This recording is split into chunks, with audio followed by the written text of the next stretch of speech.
25 से ज़्यादा मेरे पास इंटरनेशनल मेडल हैं। कई एक रिकॉर्ड है। मैं 2024 के फरवरी आई थिंक फरवरी तक मैं वर्ल्ड रैंक नंबर 1 रहा। मैं एज एन इंटरनेशनल स्विमर मैं एशियन रिकॉर्ड होल्डर हूँ 200 मीटर ब्रेस्ट स्ट्रोक के अंदर। अभी हाल ही में हमारा 15 से 18 नवंबर को हैदराबाद में हमारा राष्ट्रीय चैंपियनशिप हुआ, 25वां राष्ट्रीय चैंपियनशिप, जिसमें मैंने 2 गोल्ड और 1 सिल्वर मेडल और उसके साथ साथ एक नया राष्ट्रीय कीर्तिमान भी स्थापित किया है मैंने। 2026 में जो एशियन पैरा गेम्स होने वाला है जापान में, मैं उसके लिए भी क्वालिफाई कर लिया है मैंने। नमस्कार, स्वागत है आप सभी का बदलता हिंदुस्तान पर। अंतर्राष्ट्रीय दिव्यांग दिवस के अवसर पर हमारे साथ अंतर्राष्ट्रीय पैरा स्विमर शम्स आलम शेख बात करने के लिए मौजूद है। रथौस गांव से, एक छोटे से गांव से निकलकर अंतर्राष्ट्रीय पैरा स्विमर तक का सफर इन्होंने तय किया है और कई सारे मेडल देश के लिए जीता है। इन्होंने कई सारे प्रतियोगिता में इन्होंने भाग लिया है। सबसे पहले स्वागत है आपका हमारे चैनल पर। बहुत बहुत धन्यवाद बदलता हिंदुस्तान का। और मैं आज विश्व अंतर्राष्ट्रीय दिव्यांग दिवस है और मैं इस रोज़ की सभी लोगों को बधाई और शुभकामनाएं देना चाहता हूं। साथ ही मुझे अच्छा लग रहा है कि आज पहली बार मैं अपने गांव में हूं इस रोज़, और अपने गांव में इस दिन को मना रहा हूं। आप अभी अपने गांव में मौजूद हैं। सामने ये तालाब है, इस तालाब में आप हेला करते थे और यहाँ एक छोटे से गांव से निकलकर आपका शुरू से एम और सोच बड़ा था, लेकिन बीच में आपके साथ घटनाएं हुई। कैसा रहा सफर गांव से अंतर्राष्ट्रीय पैरा स्विमर तक का? बिल्कुल तौहीद जी, ये जो तालाब है हमारे गांव का, मैं इसको जब भी देखता हूँ बड़ा ही भावुक हो जाता हूँ और उम्मीद करता हूँ कि मैं फिर से इसमें जाऊँ, लेकिन पानी की स्थिति ठीक ना होने की वजह से मैं नहीं जा पाता हूँ।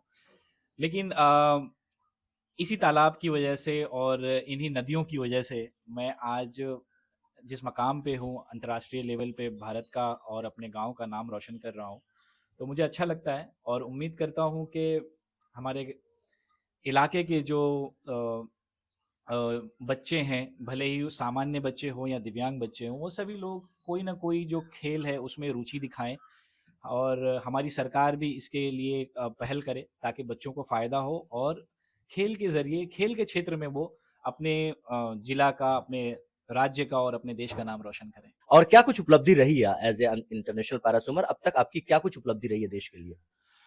बिल्कुल, एज एन इंटरनेशनल स्विमर मैं एशियन रिकॉर्ड होल्डर हूँ 200 मीटर ब्रेस्ट स्ट्रोक के अंदर। अभी हाल ही में हमारा 15 से 18 नवंबर को हैदराबाद में हमारा राष्ट्रीय चैंपियनशिप हुआ, 25वां राष्ट्रीय चैंपियनशिप, जिसमें मैंने 2 गोल्ड और 1 सिल्वर मेडल और उसके साथ साथ एक नया राष्ट्रीय कीर्तिमान भी स्थापित किया है मैंने 50 मीटर ब्रेस्ट स्ट्रोक के अंदर, जो कि नया नेशनल रिकॉर्ड भी बना है।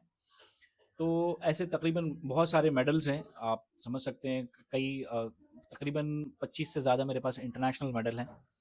कई एक रिकॉर्ड है। मैं 2024 के फरवरी आई थिंक फरवरी तक मैं वर्ल्ड रैंक नंबर 1 रहा मैं।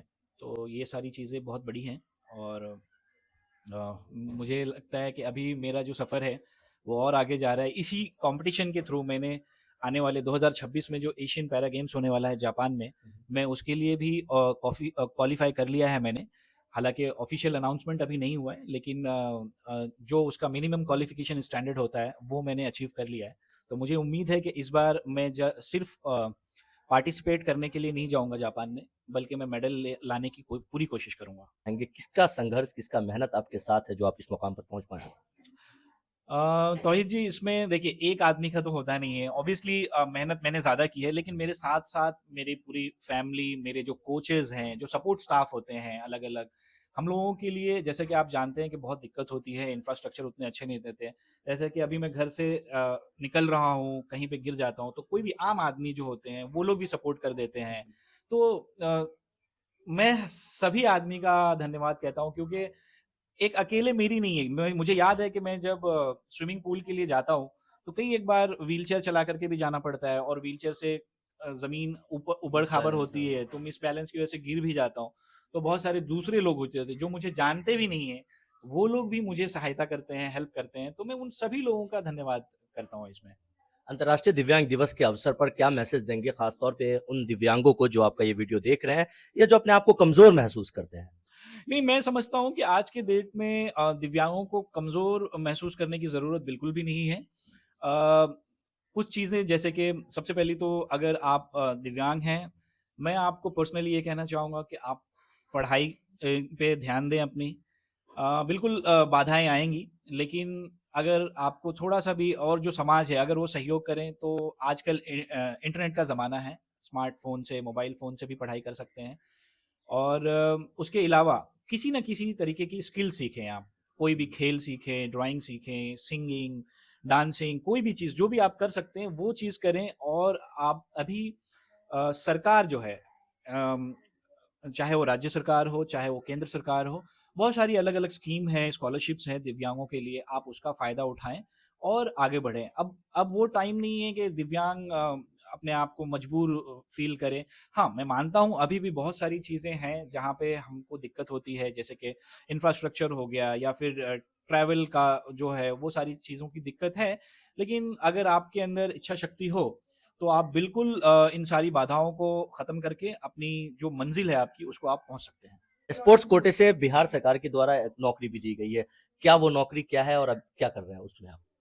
बिल्कुल बिहार सरकार की तरफ से मेडल लाओ नौकरी पाओ स्कीम के तहत मुझे नौकरी दी गई है सचिवालय के अंदर और मैं बिहार सरकार फाइनेंस डिपार्टमेंट का बहुत-बहुत शुक्रगुज़ार हूँ कि वो लोग मुझे इस तरीके की जॉब दिए और मुझे अभी 5 साल तक उन्होंने खेलने के लिए कहा है और मैं वो बखूबी खेल रहा हूँ उसमें और मैं मेडल भी ला कर के दे रहा हूँ।